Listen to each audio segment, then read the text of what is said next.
어젯밤 전북의 한 대학병원 로비에서 30대 남성이 10대 소녀 환자를 흉기로 찔러 살해한 뒤 자신도 스스로 목숨을 끊었습니다. 피해자 가족이 파출소와 원스톱 지원센터에 납치, 감금에 폭행까지 당했다는 신고도 했지만 적절한 보호를 받지 못해서 결국 목숨을 잃고 말았습니다. 백종규 기자가 취재했습니다.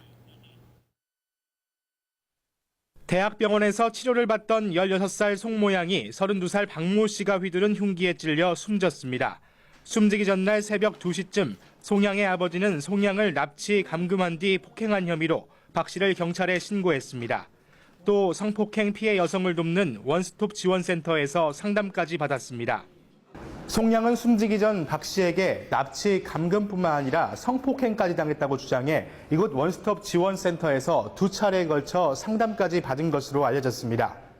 송양은 그러나 박 씨를 신고한 지 3시간 뒤인 새벽 5시쯤 박 씨에게 또다시 납치됐다가 박 씨가 잠든 사이 간신히 탈출했습니다.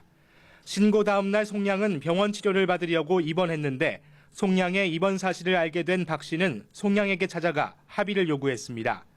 송양이 합의를 거부하자 품 안에 숨겨놓은 흉기를 휘둘러 송양의 목숨을 빼앗고 말았습니다.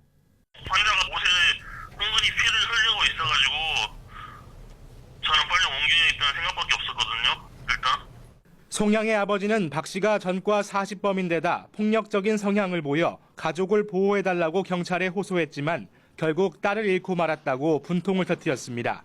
처음 신고했을 때부터 보호를 좀 해달라, 어제부터 무섭다, 두렵다 하는데도 피해자들만 어떻게 된 내용인지 얘기를 해달라고 경찰은 그놈을 잡을 생각도 안 하고 조사 끝나고 가는 도중에 또 납치를 당했다는 거는.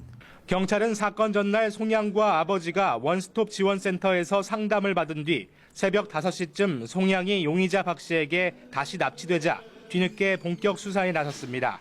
집과 용의자가 승용차를 맡긴 정비소에서 잠복 근무를 했지만 병원에 박 씨가 오리라는 예상은 하지 못한 것으로 알려졌습니다. 송양에 대한 보호 요청과 관련해 경찰은 송양의 아버지가 정식으로 신변 보호를 요청한 것은 아니었다고 해명했습니다. 납치 감금 사건이 발생했다고 해서 피해자를 다 보호하는 건 아닙니다. 이것이 긴급을 요하는가 긴급을 요하지 않는가 그런 부분에 대해서 하는 것입니다. 우리 경찰은 할 수 있는 조치는 다 했습니다.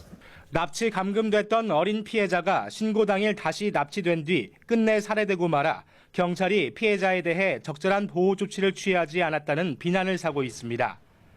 YTN 백종규입니다.